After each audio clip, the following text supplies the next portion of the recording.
What's cracking, ladies and gentlemen? 49 coming at you with another community shoutcast for Hyper's Dota2 Bash. We're loading into game number 2 of Trident Esports up against Insurgent.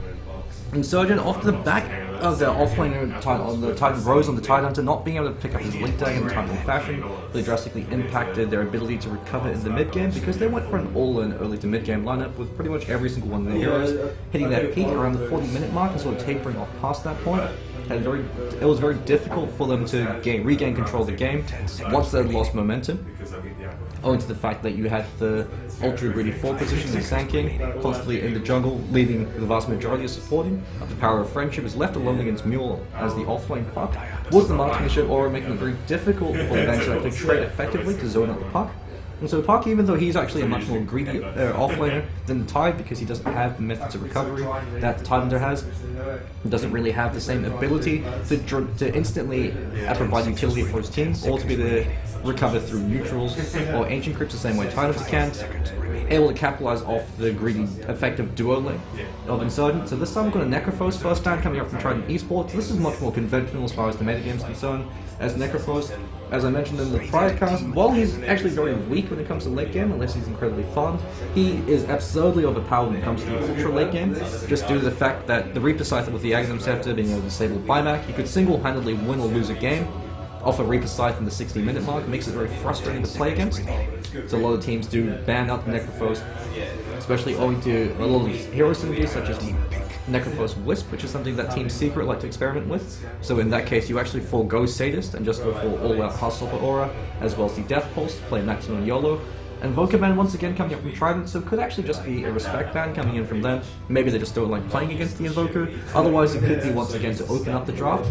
Let slip a lot more of these tier 1 heroes, such as the Tidehunter, such as the Centaur, that tend to be consistently picked in bans. Although Trident, I believe they tend to go for Wind Ranger on Mule, since Wind Ranger has been quite significantly reworked in 8.3, owing to the fact that Power Shot now has 2.6k range as opposed to 1.6. The drawback, of course, is the fact that you actually have to travel for the full 1 second duration.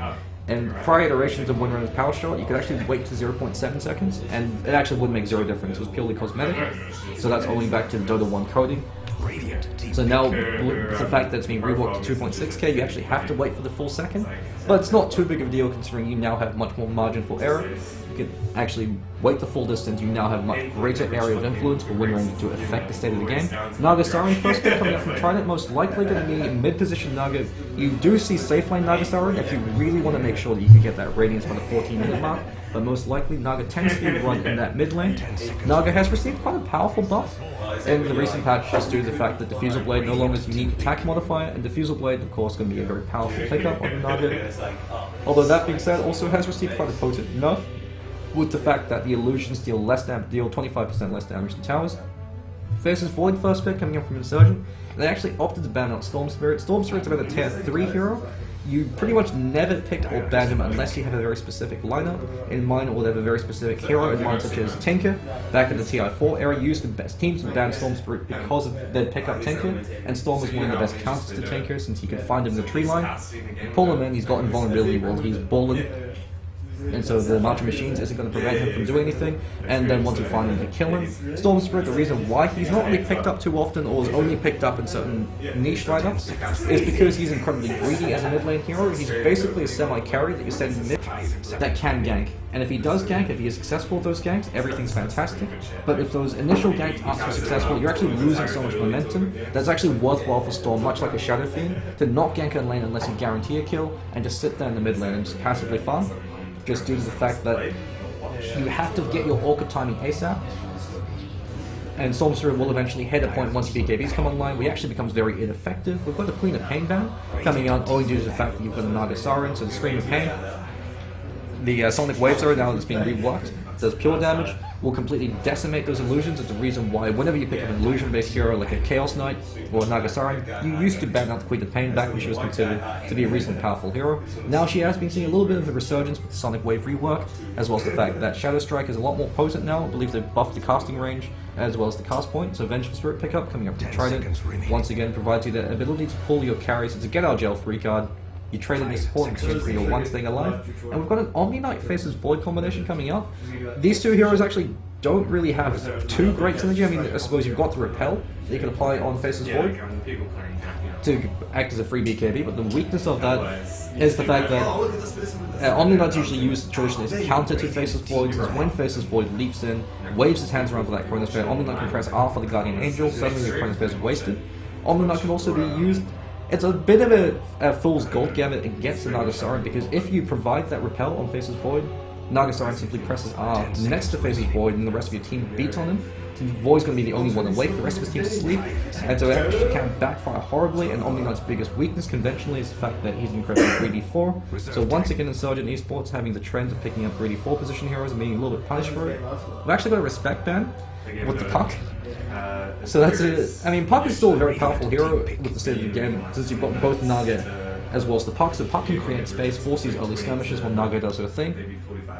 We've got the Slark ban now coming up from Insurgent. So Slark, a very powerful hero to deal with heroes such as Omniknight, greedy supports that aren't really going to find too much fun. Since Slark excels at assassinating them, especially if you go for that Blink Dagger route. Slark could even actually opt to go for a Diffusal Blade, now that it's no longer a unique attack modifier, to counteract the Omniknight in lieu of Naga Siren go for one, since Naga most likely will be going for something like Radiance into Manta before, and then Boots of Travels before even looking to go for the Diffusal Blade, whereas Slark can pick it up as a second item after either the Shadow Blade or the Blink Dagger. Blink Dagger tends to be the preferred pickup, just because it gives you a lot more, it guarantees you're going to get that pick off, whereas Shadow Blade, you actually have to get in melee range to hit them, then pounce. Tinker ban actually coming out from Trident, so a very surprising ban coming out from them. They could actually just be having a little bit of fun, given how much of a stomp the first game was. Hence Tinker, the only reason why you're banning is if you draft your team for the ultra late game where you think both the Naga and the Tinker are basically going to be playing a game of split push, where due to their global presence you're just constantly going to be dodging fights, playing a lot of the Rat Dota.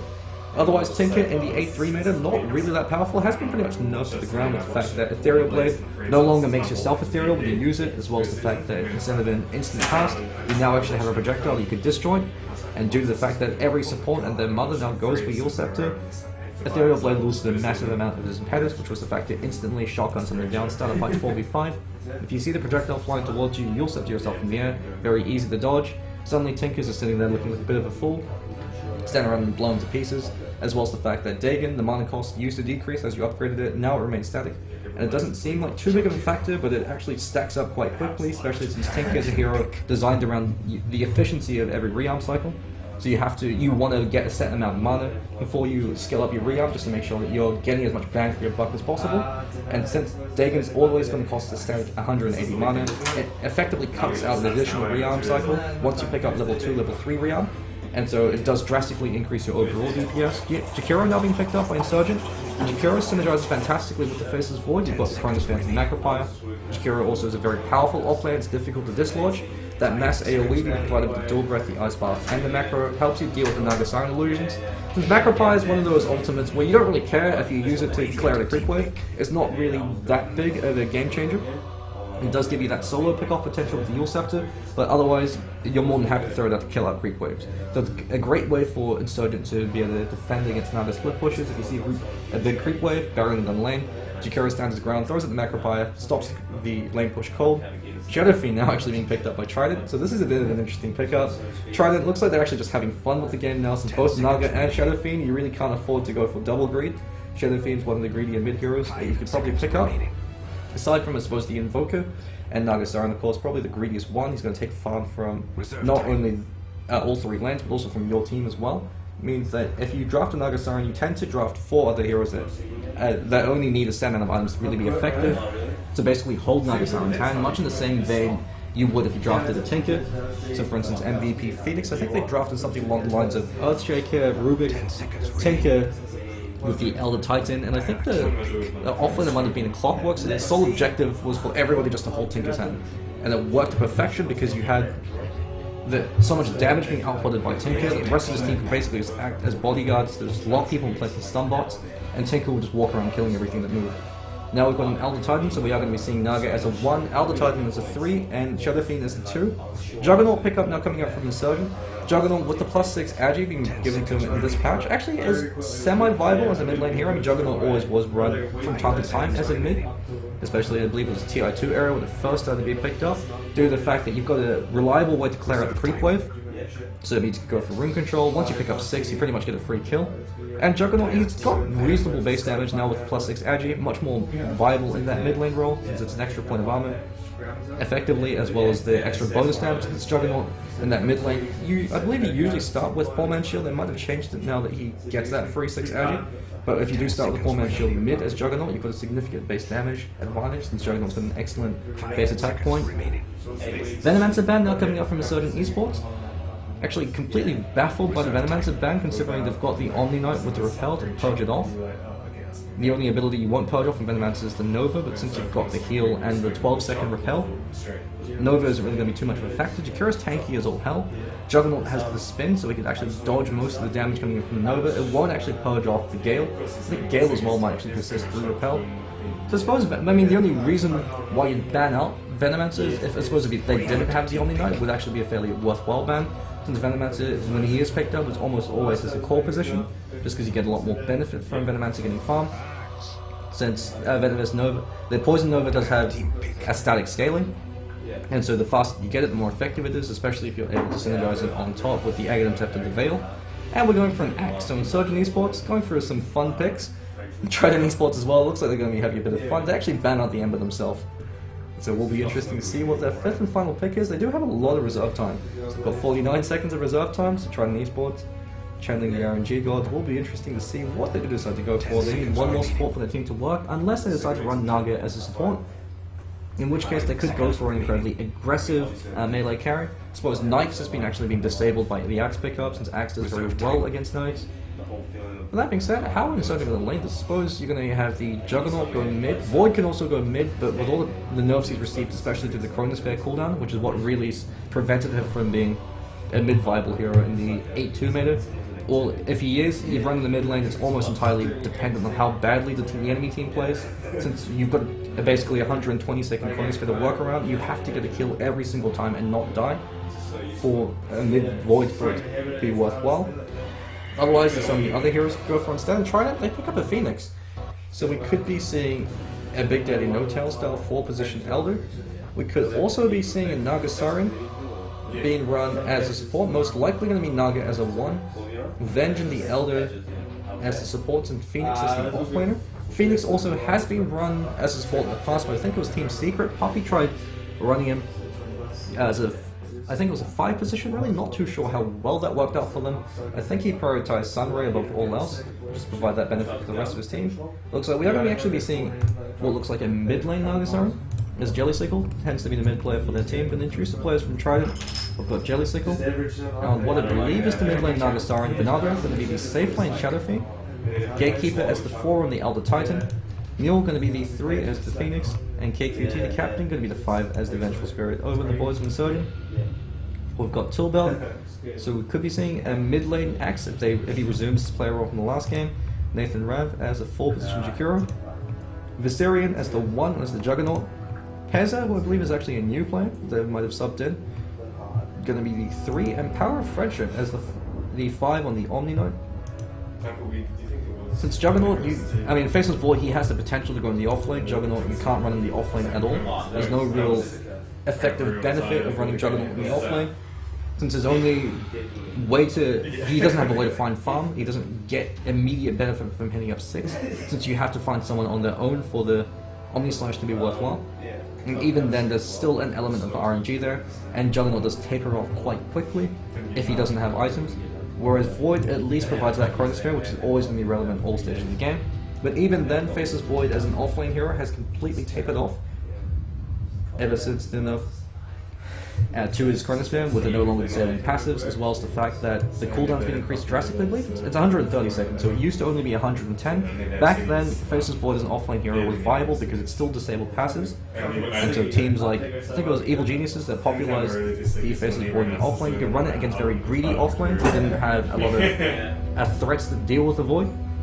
Since the only reliable way to deal with the Faceless Void is either stun lock him to death and kill him before he even has an opportunity to time walk. So heroes like Skywrath or the Ancient Seal became very viable, became very powerful if you could close the distance in time. Otherwise, you draft a hero like a Disruptor and you just glimpse him back. So Peza looks like he's going to be the offlane. And there's no other way for them to really lane this, just because they drafted themselves in a bit of a corner there with the Axe pickup. Still should be an entertaining match nonetheless. Mule, Phoenix, actually no safety wall. So Trident Esports not being providing too much benefit for them, and Venado, he's actually going to be picking up the mid-position role. So Shadow Fiend does this, that makes a lot more sense. Just because Shadow Fiend, of course, is EXP dependent. Well, Naga, while she's EXP dependent, more gold dependent than anything else. And Shadow Fiend, if he gets off to a good start in that mid lane, if he's able to pick up an early kill, if he gets ahead in terms of CS, very difficult to lane against the Shadow Fiend. Since he hits like an absolute monster truck, and I believe Raisin's been buffed by 25 damage at all levels. So quite potent. The Axe pickup should be quite interesting. I don't think I've actually seen this matchup with the Axe against the Shadow Fiend. In theory, Axe, if he's able to win the lane at 1, he's actually not even bothering to go for the creep walk. So this is actually a bit of a mistake. When you're playing a hero that's not dependent on rushing bottom, you almost always want a creep block. Actually, the only reason why a mid player doesn't want a creep block is if you think there's going to be a fight and if the rest of your team is actually in position, so they need you there as an additional hero to go for a kill. Or if you're going on a bottle rush hero like a Zeus, and picking up that bounty room means that you guarantee getting a bottle early on, but even then, it's still a bit of a dice roll.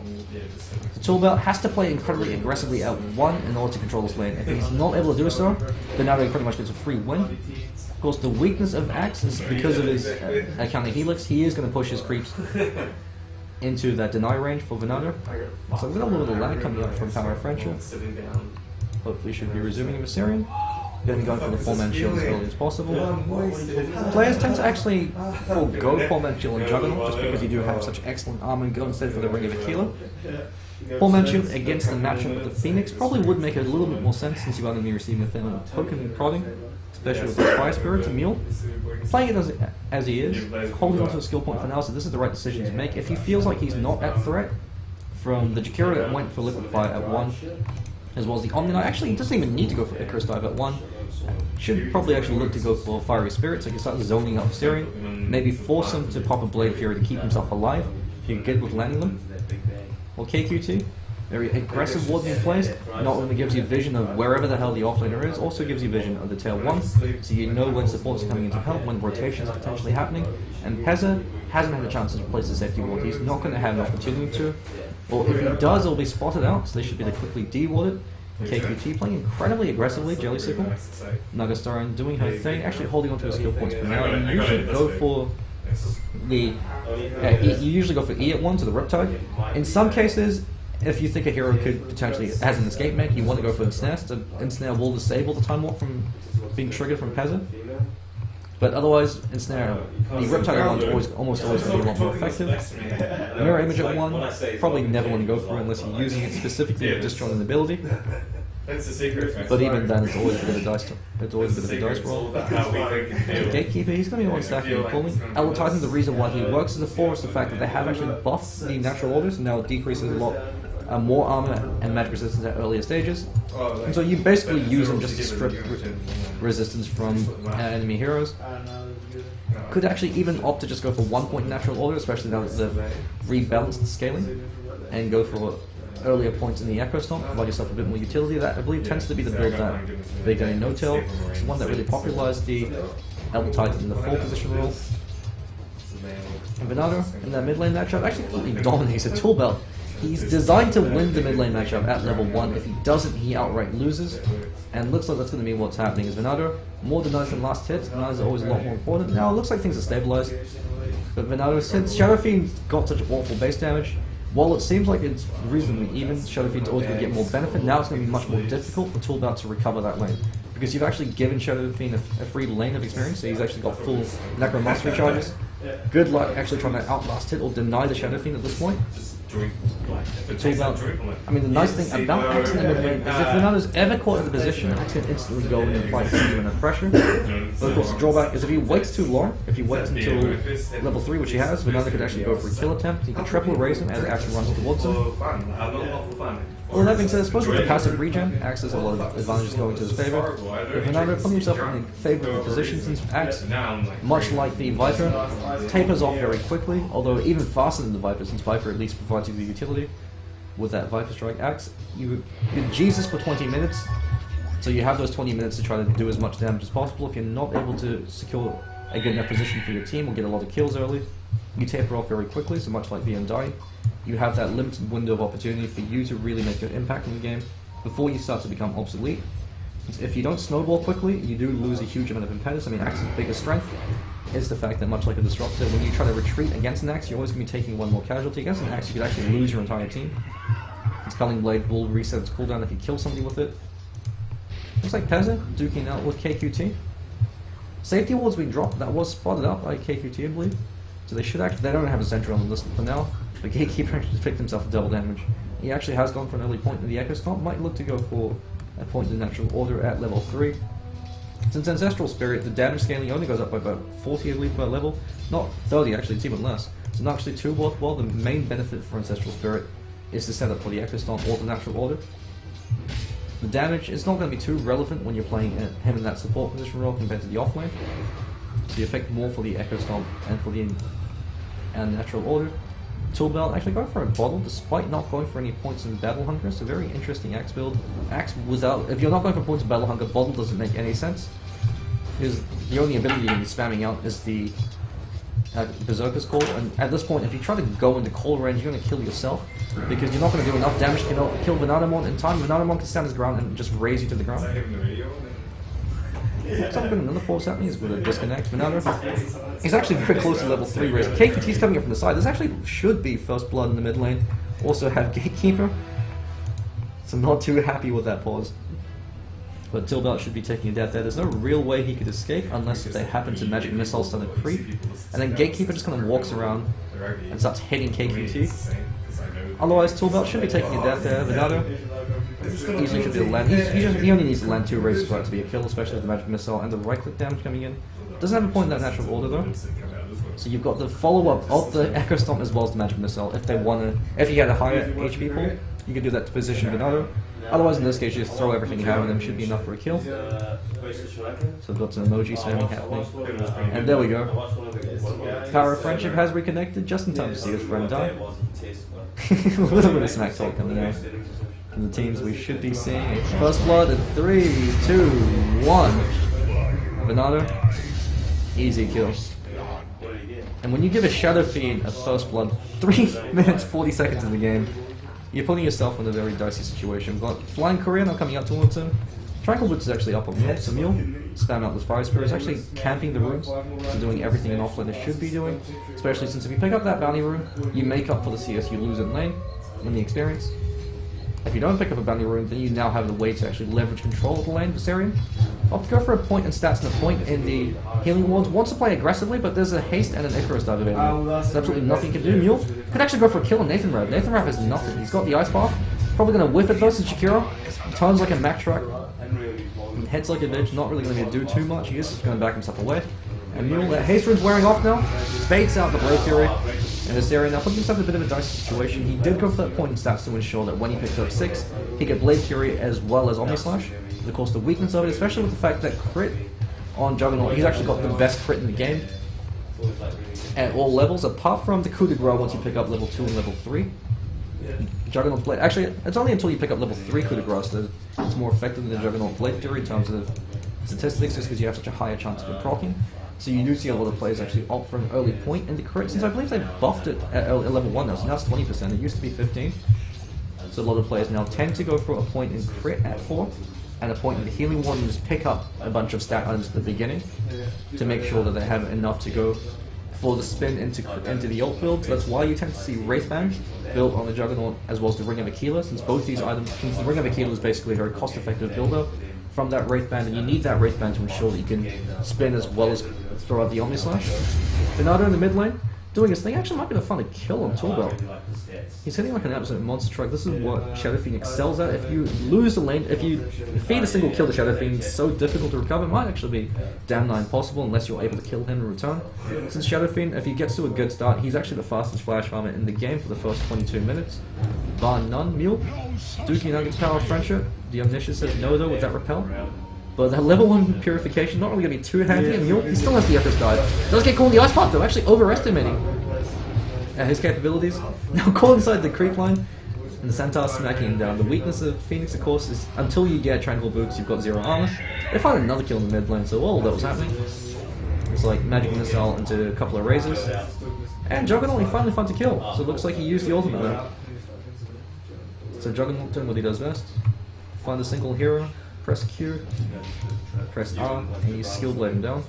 Pezza duking it out against Jelly, but Jelly's got the Song of the Siren available, and Pezza doesn't have that ultimate yet available. Insnar's actually being used. This could actually be a death. Echo Stomp being used right after the Insnar ends. He does have Time Walk available though.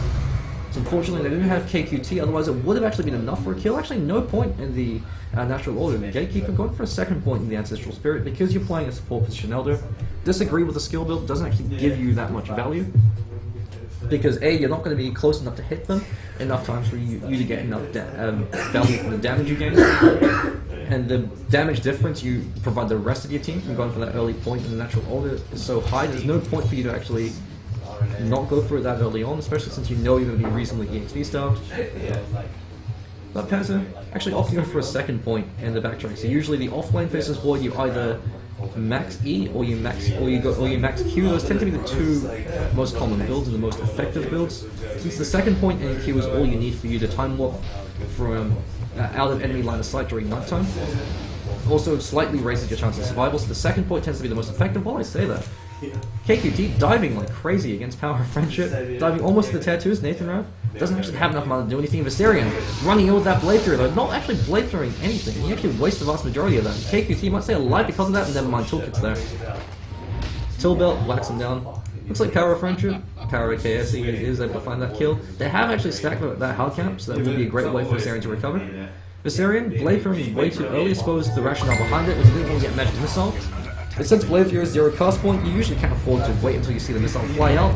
Echo Stomp uses zone out Pezza. Pezza's got that Chrono Speed. You can actually use it right on the final kill. Probably what he should be doing. Every time you get Chrono to get a kill, you should. There's no reason why you shouldn't. And now he's overextended. Has that Time Walk available. Standing his ground actually. Throws in the Chrono Speed and wants to go for a kill on Jelly. So I'm going to die to the Ancestral Spirit. Never mind. Keeps himself alive a little bit longer, but Venado smacks him.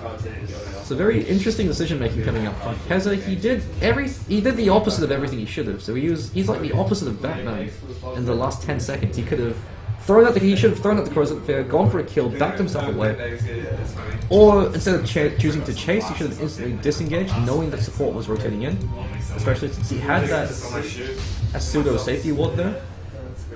Elsewise, he could have even just chosen just to walk away and everything would have been fine. So he had 3 opportunities there to disengage or go for a kill. Instead, he kind of fumbled all of them. And because he went for the second point in backtrack, even had every single one of his hits propped the time lock, wouldn't have been enough damage to go for Jelly Sickle. So once he threw that corner, he should have run immediately. He should have realized he didn't have enough damage. Because if you only go for 1 point in time lock is literally all your damage. And the only reason why offlane Void works. If you only go for 1 point in time lock, you're not going to have any damage to kill him. Viserion, going a little bit yellow, doesn't have enough mana for the spin.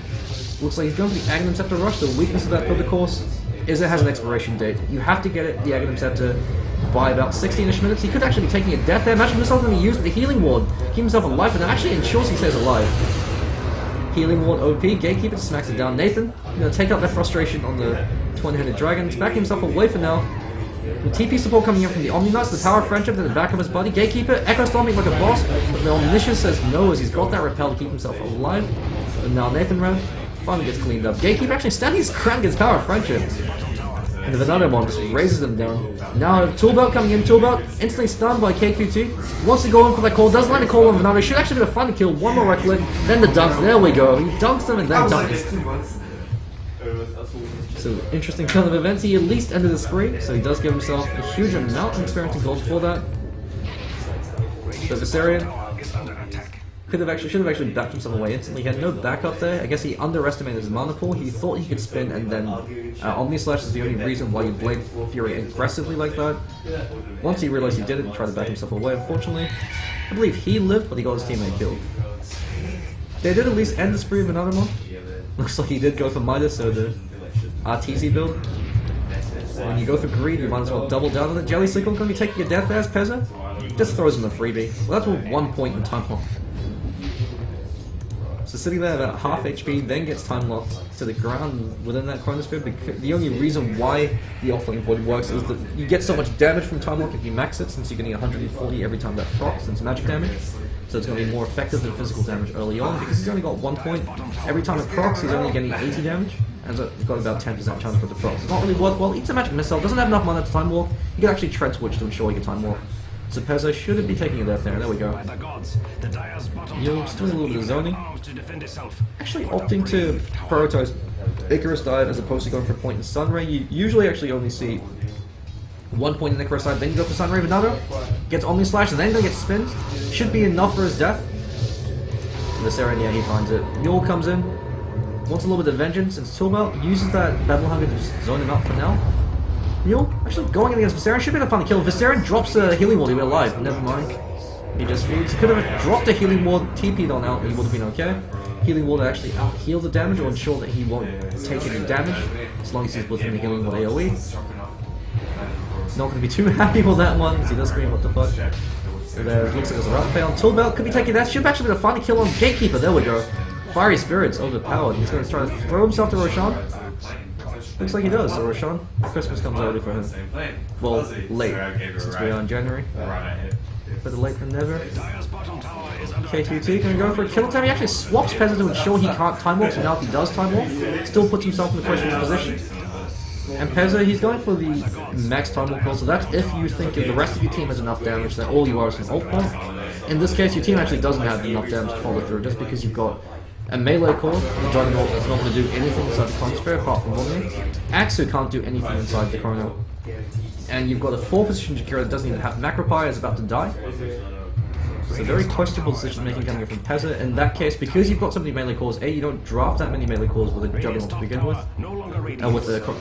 with the Faceless board to begin with, or otherwise if you do draft the Faceless board and you happen to be in this situation, you have to max time lock for it to be worthwhile.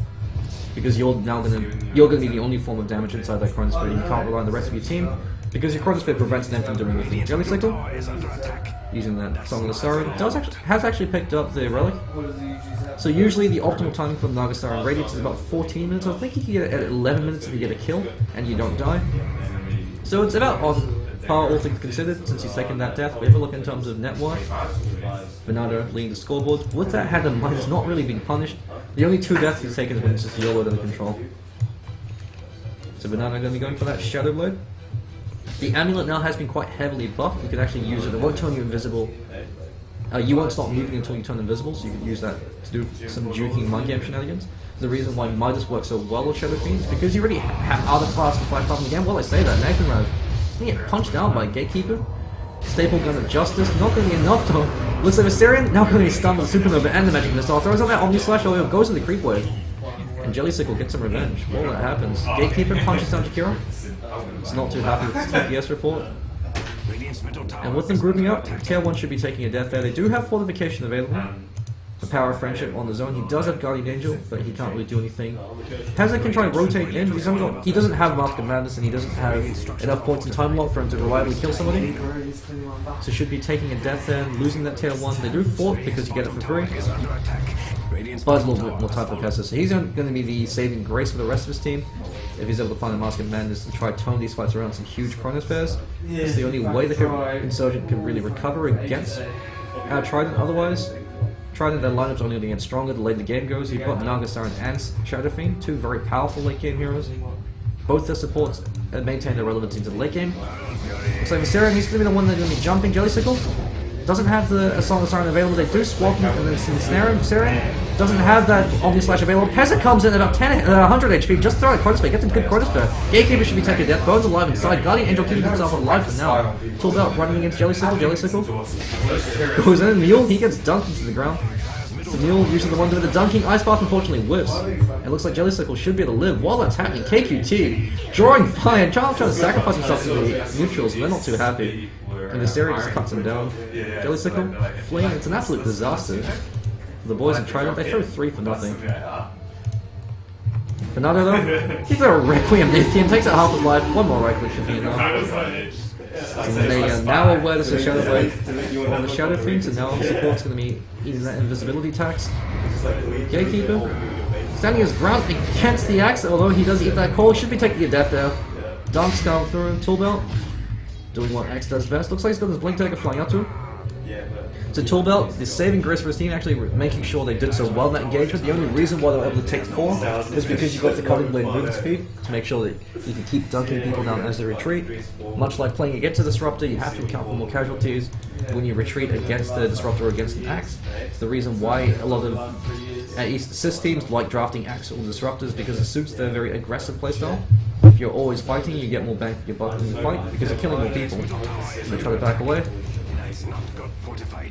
KQT. He's got a swap available. Looks like he maxed the Halotera. He's going to be prioritizing the Vengeful with only 1 point. And Nathan should be taking a death there. Another should just be to smack him down. Went for macro instead of the Ice Path. Never mind the purifications there. Tool Belt. Now on his own. KQT. Not caught behind any lines. He gets dunked. So Pezza with the Mask of Madness actually able to smack him down place. Power of Friendship. Pulling through. Keeping his teammate Hale and Hardy. Jelly Sickle. He's got the Radiance though. So Trident, they can afford to just screw around like this so long as they don't lose any objectives. Because now you've got the split push coming in from the Naga Siren, you've now got the ridiculous farm potential in terms of gold per minute. We've actually got 592. So it's an exceptional amount of GPM coming in from Venado just due to the fact that you've got the race farm, really clear out creep waves. Actually, while I say that, we're going to Silent Siren initiation on 3. Supernova being used as well as the Earth Splitter. This is the wombo combo we're talking about. Viserion blown to pieces. Jakiro dies as well. Supernova's going to be enough. Pezza swapped in and burned by Mule. And Liquid are doing it. Yeah! 5-0 wombo combo coming out from Trident. 5k XP coming out from that. They should be taking a tier 2. Now we've got a neck online. The Phoenix. No recovery coming out. And the boys Insurgent. That's all off the back of the Song of Siren coming from Jelly Sickle. So it doesn't even talk about Naga Siren's potential to do that. So Spore completely underestimated the synergy you've got. Split a Supernova and Song to set it all up. Ridiculous amount of damage. Just starting the fight at 2/3 HP, stunned, and then you've got your eating the ensnare, the Radiance damage.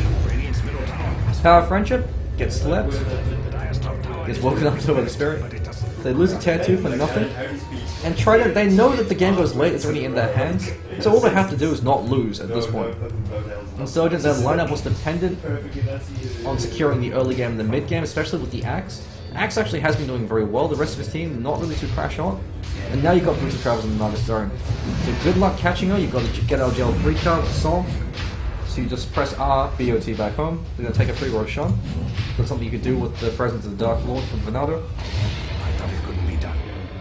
Looks like they're going to be getting into Venado once again. No BKB, no Mercy. Mask of Madness to the Sing Sing build coming out from him. All he needs now is a Blink Dagger. Pezza should be able to find a creep. Or find that tower rather. Tool Belt actually being zoned out by the Sun Ray. Venado just running through them. Earth's going to be used to zone them out for now. Requiem flies through, not going to be enough to find a kill. There we go. Finds one in Jakiro. Omni Slash being used on Venado. He could be taking a death, but he's got ages, so he doesn't care if he dies. He's actually still alive. He stands his ground, gets a rampage. And GG's been called 19 minutes in. Looks like the boys of Insurgent Esports, they've had enough. They're just going to roll over and cry encore. 19 minutes in. Trident, their first best of 3 series, their first tournament series since they formed as a team. They're off to a great start. 2 games to nothing.